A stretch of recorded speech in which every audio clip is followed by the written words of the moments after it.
அண்மை செய்தியை பார்க்கிறோம். அரசு பள்ளிகளின் அவல நிலையால் மாணவர்கள் உயிர் போகும் அளவிற்கு சம்பவங்கள் அரங்கேறுவதாக எதிர்க்கட்சித் தலைவர் எடப்பாடி கே பழனிசாமி பதிவிட்டிருக்கிறார். திமுக ஆட்சியில் அடிப்படை கட்டமைப்போ சுகாதாரமோ இல்லாத நிலை தொடர்கிறது என்றும் மாணவர்கள் உயிர் போகும் அளவுக்கு சம்பவங்கள் நடப்பது கொடுமையின் உச்சம் என்றும் எடப்பாடி கே பழனிசாமி பதிவிட்டிருக்கிறார். திருவாரூரில் பாம்பு கடித்து மாணவன் பலி, நாமக்கலில் விஷப்பூச்சி கடித்து மாணவி பலி ஆகிய செய்திகளை சுட்டிக்காட்டி அவர் இந்த பதிவுகளை இட்டிருக்கிறார்.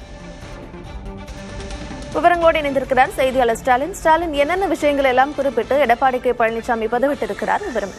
கார்த்திகா, திருவாரூர் மற்றும் நாமக்கல் மாவட்டத்தில் இருக்கக்கூடிய அரசு பள்ளிகளில் விஷ பாம்பு மற்றும் விஷ பூச்சி கடித்து மாணவர்கள் உயிரிழந்திருப்பதாகவும் இந்த அரசு பள்ளியினுடைய நிலையை எடுத்துக்காட்டுவதாகவும் எதிர்க்கட்சித் தலைவர் எடப்பாடி பழனிசாமி தற்போது தெரிவித்திருக்கிறார்.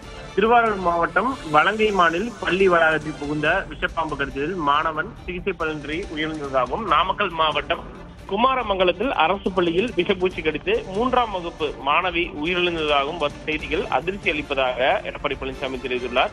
மாணவர்களின் தாய் தந்தையருக்கு, குடும்பத்தினருக்கும் தன்னுடைய ஆழ்ந்த இரங்கலை தெரிவித்துக் கொள்வதாகவும், திமுக ஆட்சியில் அடிப்படை கட்டமைப்போ சுகாதாரமோ கூட இல்லாத அரசு பள்ளிகளின் அவல நிலையால் மாணவர்களின் உயிர் போகும் அளவு சம்பவங்கள் நிகழ்வது என்பது கொடுமையின் உச்சம் என்றும் தற்போது அவர் தெரிவித்துள்ளார்.